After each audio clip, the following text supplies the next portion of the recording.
कि विभीषण जी अपने सर नवाकर बड़ी कोमल वाणी से क्या बोलते हैं श्री राम जी से कि आपने कुल और सेना सहित रावण का वध किया, त्रिभुवन में अपना पवित्र यश फैलाया और मुझ दीन पापी बुद्धिहीन और जातिहीन पर बहुत प्रकार से कृपा करी। अब हे प्रभु इस दास के घर को पवित्र करिए और वहां चलकर स्नान करिए जिससे युद्ध की थकावट दूर हो जाए। हे कृपालु खजाना महल और संपत्ति का निरीक्षण कर प्रसन्नता पूर्वक वानरों को दीजिए, वो सब आपका है प्रभु। हे नाथ मुझे सब प्रकार से अपना लीजिए और फिर हे प्रभु मुझे साथ लेकर अयोध्यापुरी को पधारिए, मैं भी आपके साथ अयोध्यापुरी को जाऊंगा। विभीषण जी के कोमल वचन सुनते ही दीन दयालु प्रभु के दोनों विशाल नेत्रों में जल भरा है। आहा, इतना समर्पण देख के, इतना प्रेम देख के मेरे श्री राम जी की आंखों में जल भर आया। और कहते हैं श्री राम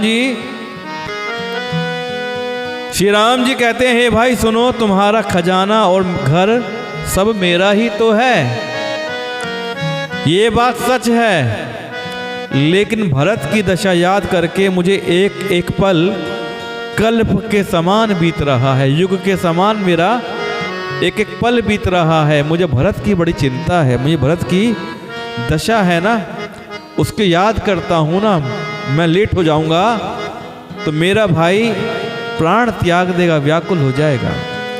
तो इसलिए एक एक युग, एक पल मेरा जो है युग के समान बीत रहा है। तपस्वी के वेश में कुश बोलते हैं तिनके को, जिससे हम चटाई बनाते हैं ना, आजकल देखा होगा आपने। तो तपस्वी के वेश में कुश शरीर से निरंतर मेरा नाम जाप कर रहे हैं भरत जी। कुश मतलब शरीर इतना पतला है जिसको राम जी उपमा देते हैं कि कुश के समान शरीर है, दुबला शरीर है भरत जी का, और वो मेरा नाम जाप कर रहे हैं। हे सखा वही उपाय करो जिससे मैं जल्दी से जल्दी अपने भाई भरत को देख सकूं। मैं तुमसे निहोरा करता हूं, निहोरा का मतलब होता है अनुरोध करना, वंदना करना। मैं तुमसे निहोरा करता हूं कि ऐसा उपाय करो जिससे जल्द मैं अपने भाई से मिल पाऊं। यदि अवधि बीत जाने पर जाता हूं तो भाई को जीता ना पाऊंगा, मुझे पता है। अगर मैं लेट हो गया, अवधि बीत गई और मैं वहां नहीं पहुंचा तो मेरा भाई अपने प्राण त्याग देगा, मुझे मेरा भाई जीता नहीं मिलेगा। छोटे भाई भरत जी की प्रीति का स्मरण करके प्रभु का शरीर बार बार पुलकित हो जाता है कि अभी तो भरत जी सामने भी नहीं है, लेकिन जैसे ही चर्चा चलती है भरत जी के नाम की, वैसे ही भरत जी का नाम आता है तो श्री राम का जो शरीर है पुलकित हो जाता है। तो श्री राम ने फिर कहा, हे विभीषण तुम कल्प भर राज्य करना, मन में मेरा निरंतर स्मरण करना।